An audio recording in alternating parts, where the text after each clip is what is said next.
name is Jim Naris, and I'm going to be joined by my colleague Michelle Stewart, and we're going to be talking about a series of research studies that we've undertaken recently that look at the increasing use of digital tools by business-to-business supply managers and purchasing managers. The good news is we're going to skip the statistics and the academic analyses, and we're going to focus in on managerial insights. Let's begin with a quotation from Forrester Research that captures the importance of this topic area to B2B marketers today. The sentence goes as follows: today's purchasing and supply managers complete over 57% of the buying process before they ever contact a supplier representative. Now, there's several implications of this. The first of which, from the buying side, is that the buying process is different.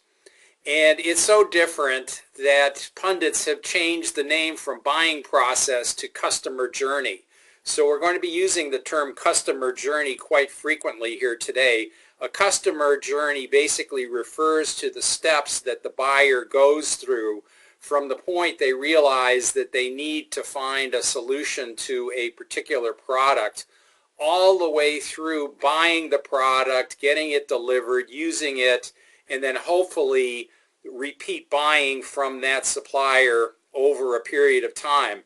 From a marketer standpoint, what this implies is that there's got to be a difference in terms of the way salespeople and marketers interact with the customer. If the customer is going to complete 57% of the task, the question becomes, what is it that sales and marketing people are going to do? Now, the obvious solution to that is that they have to increasingly become part of the value added that goes along with the product and not just basically recount the product and its benefits. All right, at this point I'm going to turn it over to Michelle, and she's going to give you a little bit of background information about what's causing this change. Yeah, thank you, Jim. Hello, everyone. So given the substantial change in the way that B2B sales and customers are interacting and the timing of this decision-making process in which they're interacting, it begs the question, what's really different? And this is what Jim and I set out to discover. There are really three factors of the market that further affect this customer journey that we're focused upon. And the first is, according to the U.S. Department of Labor statistics, purchasing management positions are expected to grow by only 2% from 2014 to 2020. That's among the lowest of the growth rates for all managerial positions and is important when we're looking at this particular area. The second is, as professionals are retiring and new entrants are entering the field, we see more and more purchasing professionals who grew up with access and reliance on technology to get information enter the field. And they tend to trust that this information is gained online and available. Projections are that nearly half of all purchasing professionals today are millennials. That's that generational cohort born between 1982 and 2004. The third factor that can affect this customer journey is digital technology itself, and whether it's from e-procurement software or e-catalogs and supply management contracts. It's really automated much of this routine and traditional buying process, so change is abound.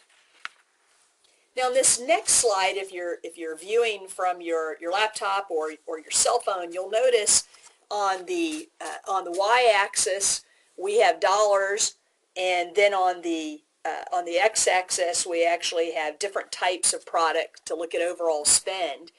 And the important piece here is that not all acquisitions are the same.